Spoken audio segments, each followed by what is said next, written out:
방금 읽은 본문 3절을 다시 보면은 형제들아 우리가 너희를 위하여 항상 하나님께 감사할지니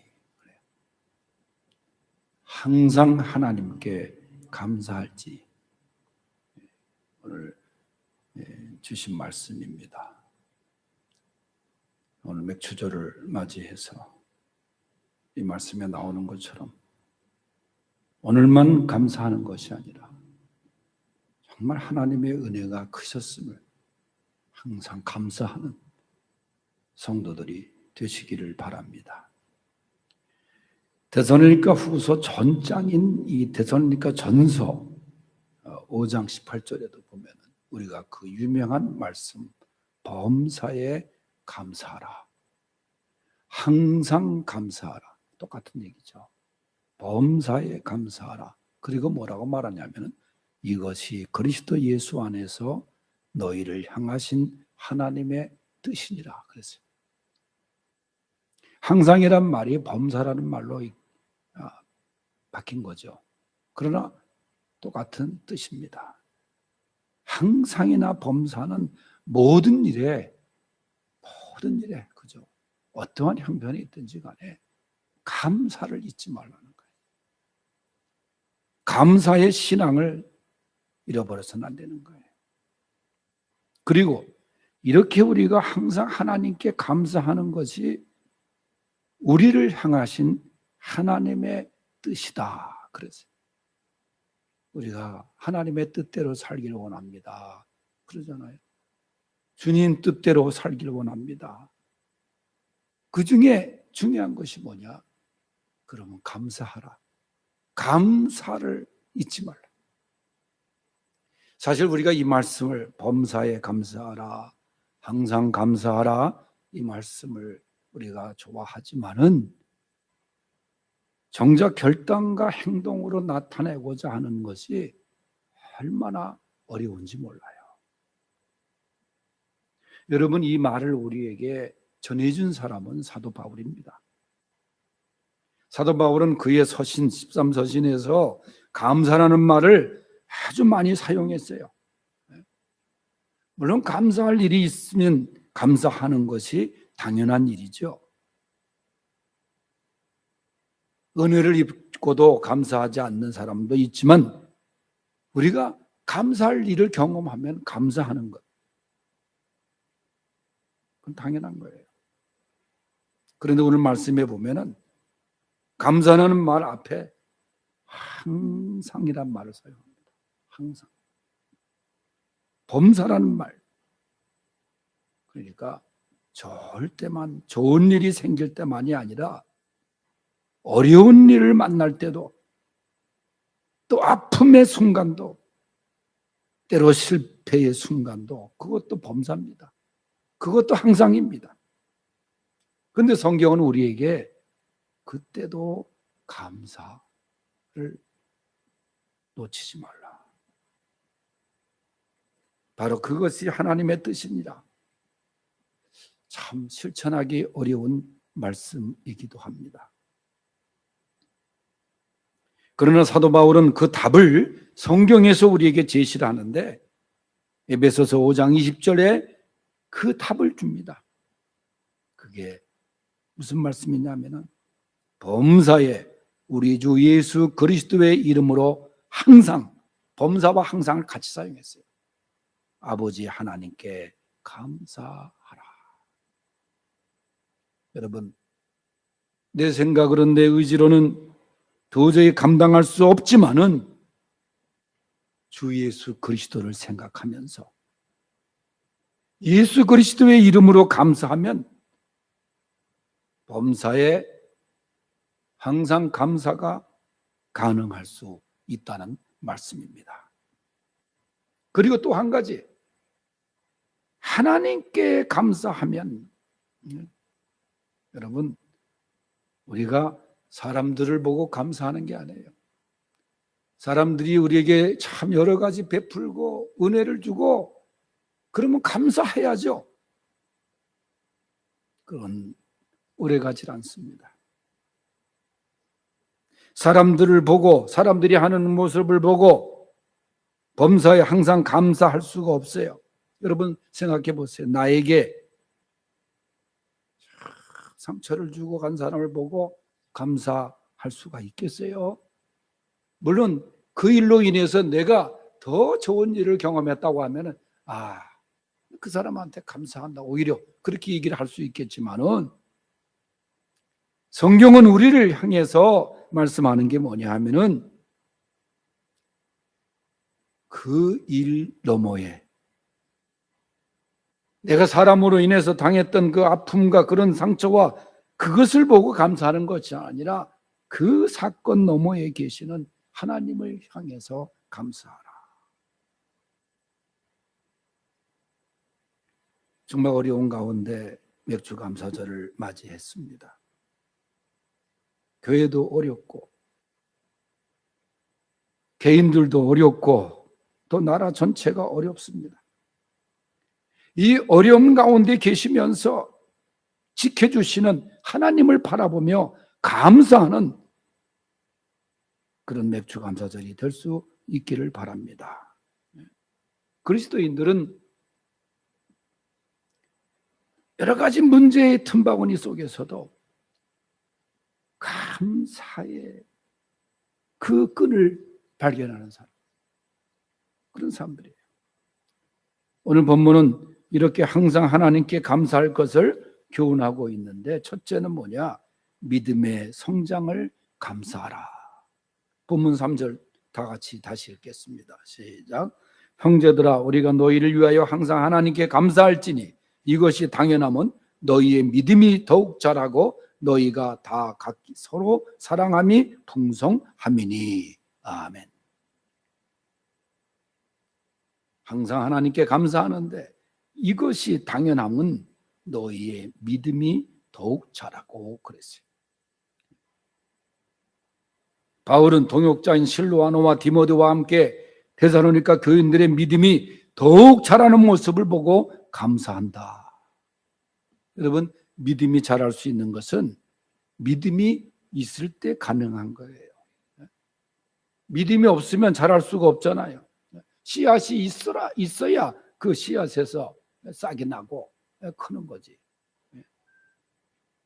믿음은 성장이 멈추거나 소멸되는 것이 되어서는 안 됩니다. 믿음은 성장해야 되는 거예요. 그래서 항상 말씀드리지만 이 세상에서 제일 보기 싫은 것 중에 하나가 뭐라 그랬어요? 중단된 건축물이다. 또 하나가 뭐냐? 중단된 믿음의 모습이라 그랬어요. 사람들을 만나볼 때 내가 세례까지 받은 사람입니다. 내가 집사였습니다. 그게 뭐 자랑이에요? 과거에 믿음의 경력이 있어도 지금 믿음이 중단된 상태에 있는데 말이죠. 믿음은 진보를 이루어야 되는 거예요. 믿음은 성장해야 되는 거예요. 믿음의 성장과 축복은 정비례 하는 거예요. 네? 믿음 생활의 성장을 이루지 못하고 축복만을 기대하는 것은 그건 잘못된 겁니다. 데살로니가 교회는 믿음의 성장을 아름답게 이룬 교회였어요. 여러분들에게 믿음을 심어주시니까 그 믿음의 성장을 아름답게 이루어주시는 은혜가 있기를 바랍니다. 성장하는 믿음, 성숙한 믿음, 그런 단계에 이룰 수 있기를 바랍니다. 두 번째는 사랑의 풍성함을 감사해야 합니다. 지금 이런 3절 마지막에 보면 너희가 다 각기 서로 사랑함이 풍성함이니 그랬어요. 당시 데살로니가 교회는 얼마나 핍박에 심했는지 몰라요. 초대교회 핍박이 얼마나 심했습니까? 그런데 서로가 위로하고 서로가 사랑하면서 그 모습을 보니까 얼마나 풍성한 사랑이 넘치는지. 지금 말씀드렸지만 선교사들이 굉장히 어려워요. 파송한 교회가 어려우니까 선교사들이 얼마나 어렵겠습니까? 타국에서.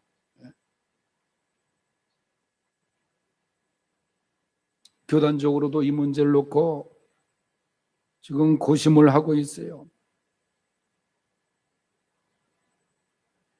우리가 이럴 때에 정말 사랑의 나눔, 우리가 온라인 헌금을 하는 분들이 이제 계시는데 가끔, 근데 제가 선교비로 지난 주간에 100만 원을 보냈어요. 김은주라는 사람이 보냈는데 김은주가 누군가? 저는 무슨 생각하는 사람이 우리 교회에 있었던 여전도사 김은주 전사 생각이 나는데 아니고, 참 궁금했는데 알고 봤더니 우리 김진호 집사님 딸이더라고, 은주가. 지금 장신대 3학년 기독교육학과 학생이에요. 어떻게 드렸는지 몰라. 선교비로. 제가 아마 지난주에 그 최은찬 선교사 얘기라고, 지금 터키의 선교사, 멕시코 선교사, 그 다음에 중국 소수민족 마카오의 적경지대에 가 있는 선교사, 지금 우리가 다 선교비를 보내야 되는데 못 보내고 있지 않습니까?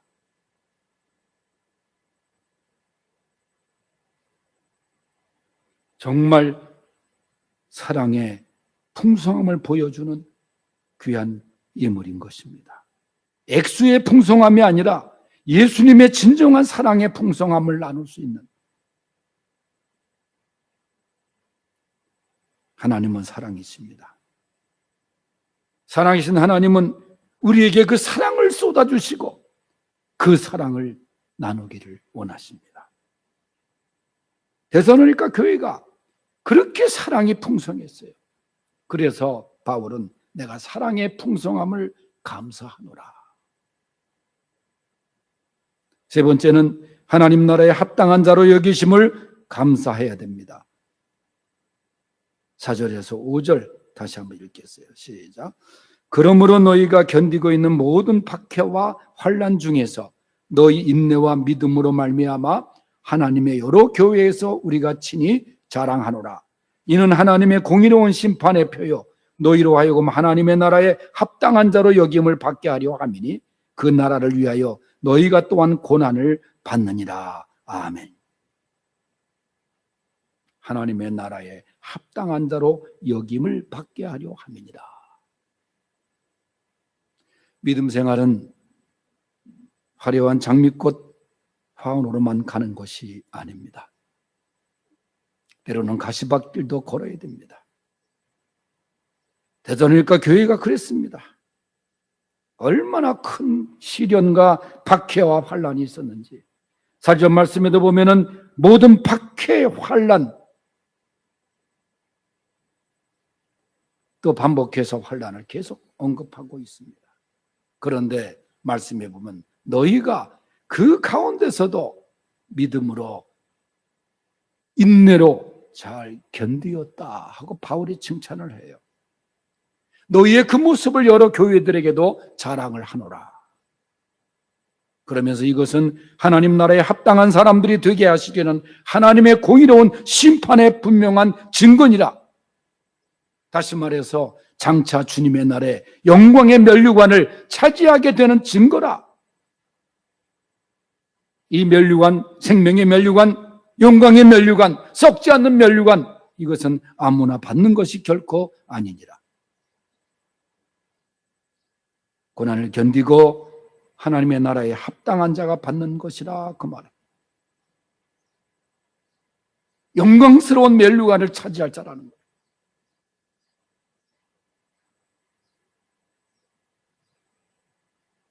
우연히 텔레비전을 보다가 사이판이란 그 곳에 가서 연예인들이 가가지고 역사적인 이야기를 하는 것을 봤어요.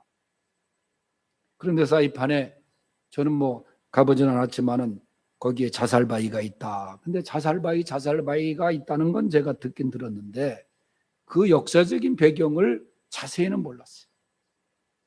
그런데 사이판에 그 아주 높은 절벽이 있었는데 일본군이 진주해가지고 태평양 정쟁을 이제 일으키잖아요. 그 일본 군인들뿐만 아니라 군속들도 가고 우리 조선 사람들도 가고 그랬어요. 끌려갔죠. 근데 미군이 이제 거기에 진입을 해가지고 전쟁을 하게 됐는데 점점 이제 일본군이 코너에 몰리게 되고 하니까 마지막에 천황이 명령을 내립니다. 적군에 잡혀 죽느니 대일본 제국답게 모두 다 자결을 해라. 그걸 천황이 명령을 하는 거예요. 영광스럽게 죽으면 전쟁 영웅으로 만들어 주겠다. 그런 칙서를 내리니까 그것을 받아본, 그러니까 그 뛰어내리는데 그 당시 미군이 본 그 광경을 봤는데 들소떼가 뛰어내리는 것 같더라는 거예요. 그 절벽으로 그냥 일본 군속들이, 거기엔 그 군인도 아닌 사람도 있죠. 천황이 뭐라고?